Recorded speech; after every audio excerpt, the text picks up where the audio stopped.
Three, two, one.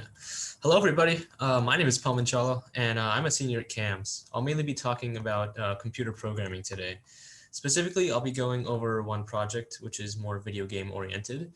And I'll also be talking about the importance of programming and possible careers if you're interested in it.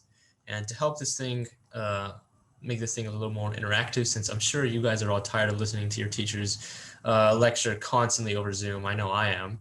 I'll be adding various challenges at the end of the game for you to accomplish. So our world is becoming a little bit more automated. So that's why programming is pretty important. It's a sad thing, but it also opens up opportunities for more jobs. I'm sure you all remember in Charlie and the Chocolate Factory when Charlie's dad lost his job to a robot, but he gained another job at the end, fixing and being in charge of that robot and controlling it.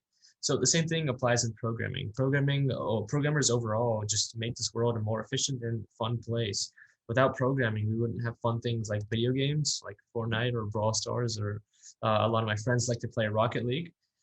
And we also wouldn't really have more serious and important things like cell phones or driverless or autonomous cars or even airplanes. If you want to have a career or if you want to go into programming, some possible jobs you can have include becoming a web developer. You can make cool websites.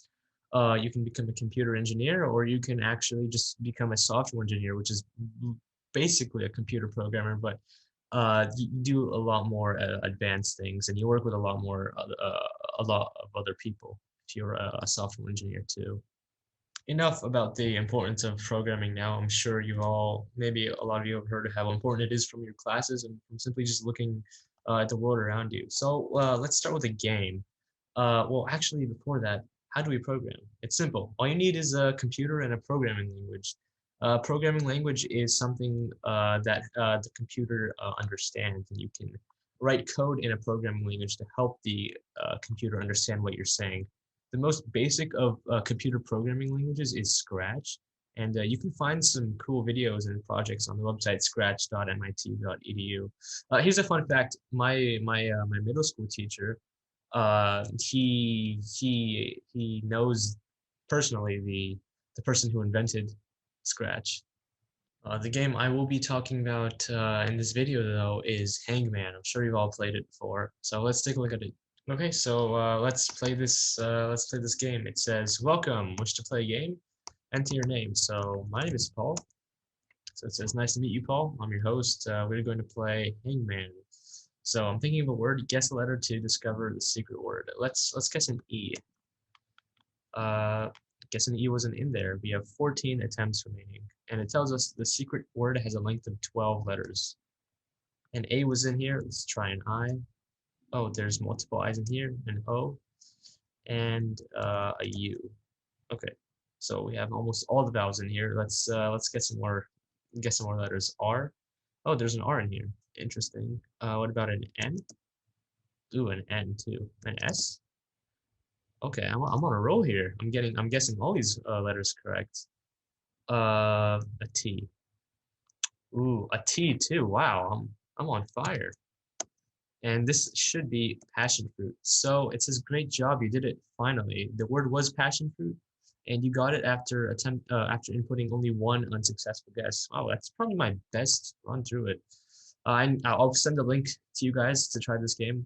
See if you can beat me by getting the word in, I don't know, less than one unsuccessful guess. So try to get it in like 0 guesses. Just a challenge for you.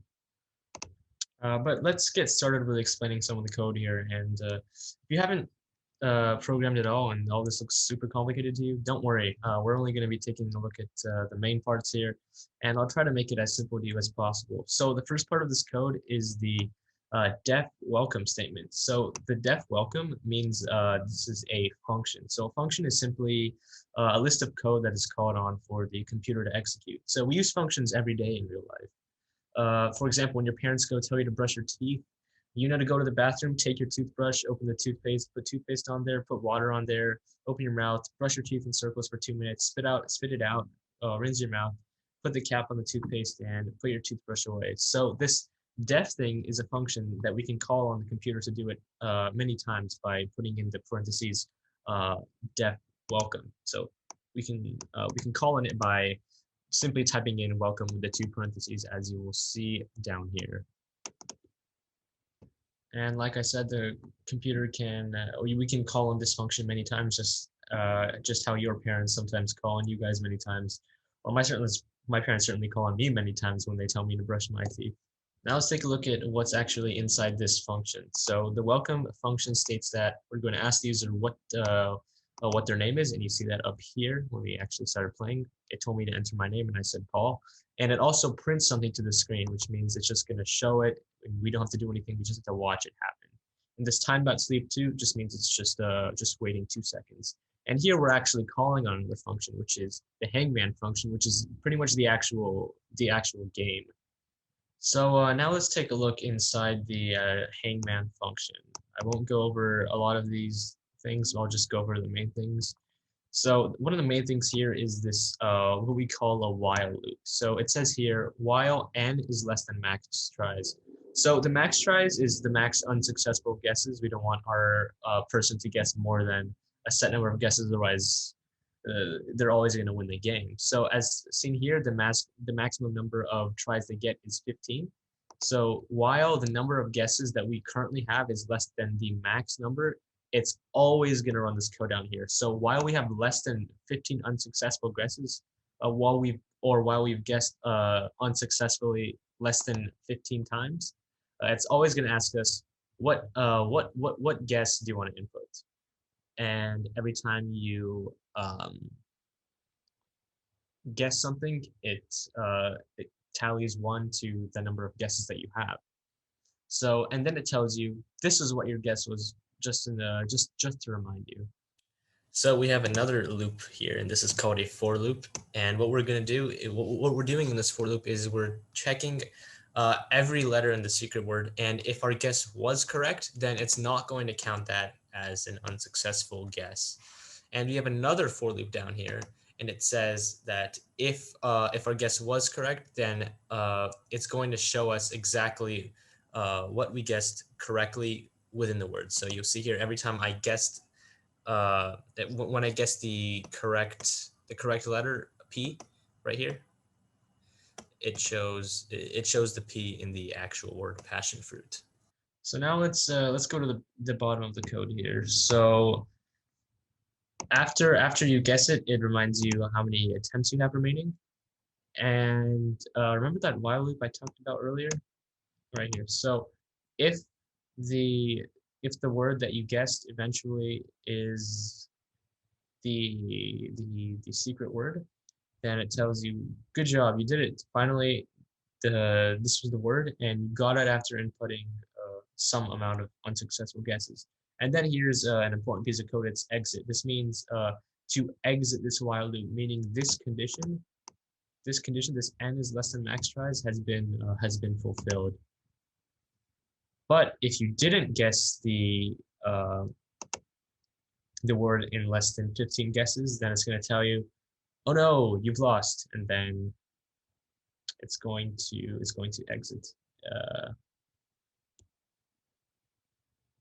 which simply means to quit the code.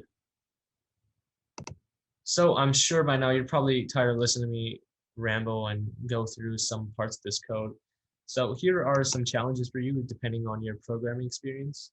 So the beginner challenge is, let's try to make this hangman game more difficult or more easy. Can you change the number of guesses or the number of attempts the user has before they run out? A hint is to try and change the number of max tries they get. It is within the first 20 lines of the code, I'll tell you that. The intermediate challenge is, what if the user forgot to input anything and they clicked enter on accident? In this case, it counts as a guess. We don't want that. Can you change it so the program doesn't count it as a guess when the user doesn't input anything? That would have to do with changing n or so, just to give you a hint. And the advanced challenge is, what if the user already guessed something and they forgot they guessed it, and but they guess it again. In our code, that's going to count as another guess. But we want it such that we only want guesses with the unique letters in Hangman. Can you change that so that duplicated guesses don't count more times than once? Here's a hint on how to do that.